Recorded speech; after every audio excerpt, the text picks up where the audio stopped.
नमस्कार। कभी ऐसा हुआ है कि पूरे जोश के साथ एक स्टडी रूटीन बनाया और कुछ ही दिनों में वो टूट गया? अगर हाँ, तो ये बातचीत बिल्कुल हमारे लिए है। आज हम मिलकर समझेंगे कि एक ऐसा मजबूत स्टडी रूटीन कैसे बनाया जाए जो सच में सच में काम करे।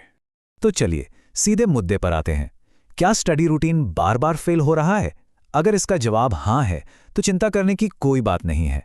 सच तो ये है कि इस सफर में कोई अकेला नहीं है। ये एक बहुत ही आम प्रॉब्लम है और यहीं से हम इस गुत्थी को सुलझाना शुरू करते हैं। देखिए, सबसे पहले ये समझना जरूरी है कि ये एक कॉमन प्रॉब्लम है और अच्छी बात यह है कि इसका हल भी है। जी हाँ, इसे कोई पर्सनल फेलियर समझने की जरूरत नहीं है। एकदम जोश में आकर एक शानदार सा टाइम टेबल बनाना और फिर कुछ ही दिनों में उसे भूल जाना, ये कहानी लगभग हम सब ने कभी ना कभी जी है। तो निराश होने के बजाय आइए इसका हल ढूंढते हैं। तो इस प्रॉब्लम के सॉल्यूशन का पहला कदम क्या है? इसकी जो नींव है वो है एकदम साफ, क्रिस्टल क्लियर गोल्स। आइए इसे थोड़ा और गहराई से समझते हैं। ये बात कितनी सही है ना? जरा सोचकर देखिए, अगर अपनी मंजिल ही नहीं पता तो सही रास्ता कैसे चुना जाएगा? एक अच्छे स्टडी रूटीन का मतलब सिर्फ घंटों तक पढ़ना नहीं होता। इसका असली मतलब ये तय करना है कि उन घंटों में हासिल क्या करना है। इसीलिए सबसे पहले अपने लक्ष्य तय करने हैं।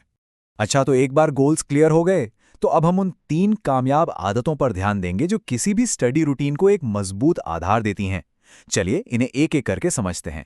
हमारी पहली और सबसे जरूरी आदत है टाइम मैनेजमेंट।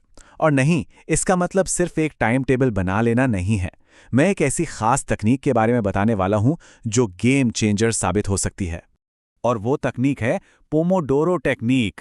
ये सुनने में जितनी सिंपल है उतनी ही असरदार भी। बस करना इतना है, अपने काम को छोटे छोटे हिस्सों में बांट लें। 25 मिनट तक पूरी तरह फोकस होकर पढ़ें और फिर 5 मिनट का एक छोटा सा ब्रेक ले लें, बस।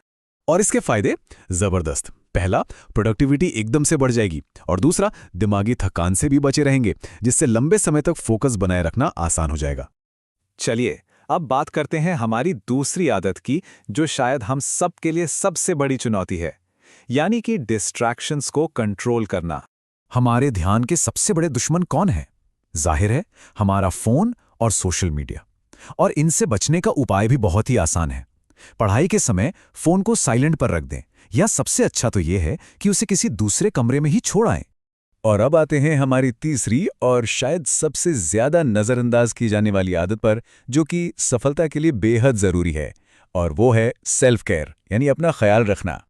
देखिए, सेल्फ केयर का मतलब कुछ बहुत मुश्किल करना नहीं है। इसकी शुरुआत 2 बहुत ही बेसिक चीजों से होती है: अच्छी और पूरी नींद और एक बैलेंस्ड डाइट। ये दोनों ही दिमाग को तेज और शरीर को स्वस्थ रखने के लिए बहुत जरूरी हैं।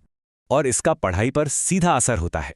जब हम अपना ख्याल रखते हैं तो कंसंट्रेशन और मेमोरी दोनों बेहतर होते हैं। तो याद रखिए, अच्छी पढ़ाई के लिए अपना ख्याल रखना भी उतना ही जरूरी है। तो अब तक हमने जो भी बातें की, आइए उन्हें फटाफट समेटते हैं और समझते हैं कि हमारा अगला कदम क्या होना चाहिए।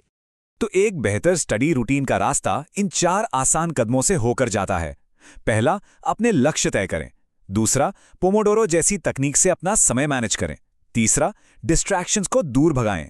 और चौथा और सबसे जरूरी, सेल्फ केयर को अपनी प्रायोरिटी बनाएं। और आखिर में बस एक बात याद रखिएगा, इन टिप्स को सिर्फ जानना काफी नहीं है, इन्हें अपनाना होगा। हो सकता है शुरुआत में थोड़ी मुश्किल हो, लेकिन यकीन मानिए, अगर इन पर अमल किया गया तो स्टडी रूटीन में जबरदस्त सुधार आएगा। तो अब सवाल यह है कि इस सब के बाद अपनी बेहतर स्टडी रूटीन की तरफ पहला कदम क्या होगा? आज ही इस पर सोचिए और बस एक छोटी सी शुरुआत कीजिए।